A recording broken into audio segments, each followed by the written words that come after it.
Mida aastad edasi, seda rohkem loovad noored enda sõnavara, millest isegi paar aastat vanemad inimesed enam hästi aru ei saa.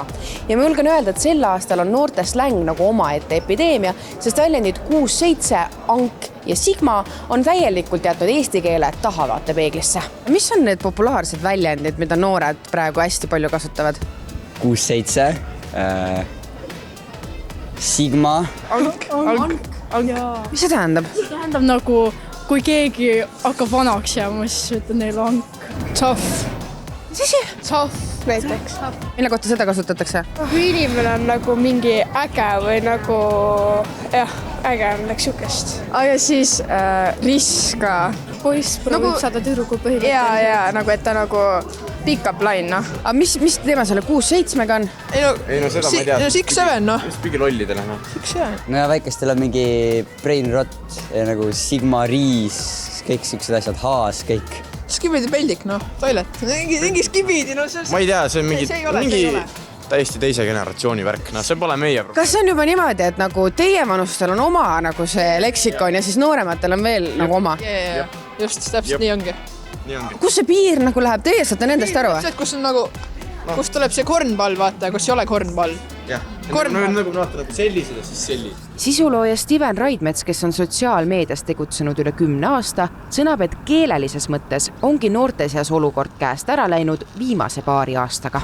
Kui noored on välja mõelnud oma mingi salakeele, et vanem generatsioon võib-olla ei saaks aru, millest nad räägivad. Nüüd, kui ma täna vaatan oma kommentaare, ma pean ütleme, iga 3. kommentaar ma kopeerin, lähen Google'sse, küsin, mida see tähendab või siis kirjutan mingi omale nooremale sõbrale, et kuule, kas sa tead, mis see tähendab, sest et mina ei saa ka enam väga palju midagi aru. Ja ma olen nagu, ma ütleks, ma oleks päris noor veel, et ma olen 25, ma peaks asjadest hästi aru saama, aga ei tea küll. Noored ise tunnistavad, et tegelikult saabki kõik alguse sotsiaalmeediast. Seal trendid sünnivad ja levivad nagu umbrohi, mida välja juurida on võimatu. Ma võin öelda, et skibidi toilet, ma poleks elu sees arvanud, et ma ütlen teles sõna skibidi toilet kõigepealt, nii et ma olen jälle suutnud millegagi seast hakkama saada, aga see tuli mingist multikast.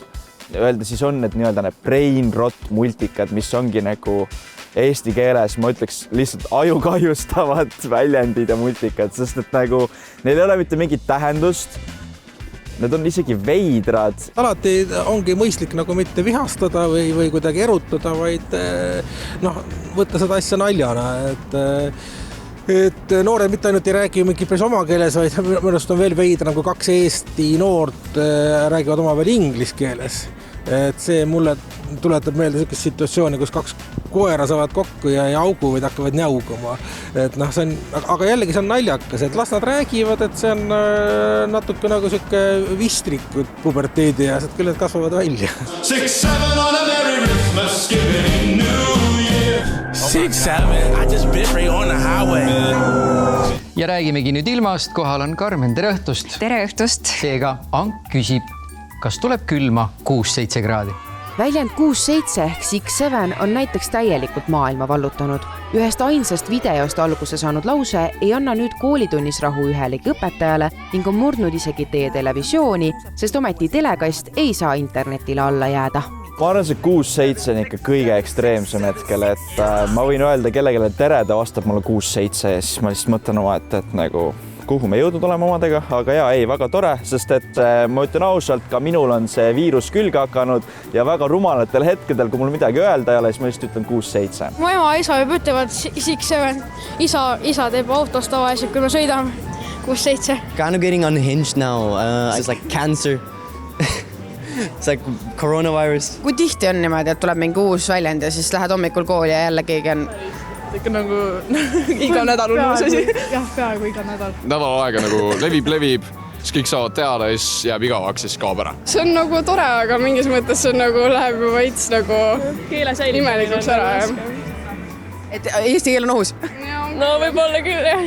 kui noored kuskil omavahel mingit oma keelt räägivad, mis see meie täiskasvanute asi on. Vanemad inimesed tegelikult oma asjadega katsuge ise nagu kuidagi viisakalt käituda ja normaalseid asju teha. Detsembri alguses ilmus ka uus õigekeelsus sõnaraamat, kust leiab üle 500 uue sõna. Pean ütlema, et hea meel on tõdeda, et Sigma ja 6-7 ei kuulu nende hulka, küll aga leiab sealt juba palju vanemat keeleslängi, nagu näiteks laikima ja striimima või mumpst ja põmpst, ehk öeldes nii, et kõik aru saavad minu meelest ja põhimõtteliselt. Me jälgime pidevalt ka, et kuidas noored keelt kasutavad. Veel pole päris täpselt teada, kui palju noored oma mängulise keelekasutusega keelt muudavad, aga seda uuritakse. Õigekeelsus sõnaraamat pole kummist, kuid sõnaveeb on täna juba slängist pungil.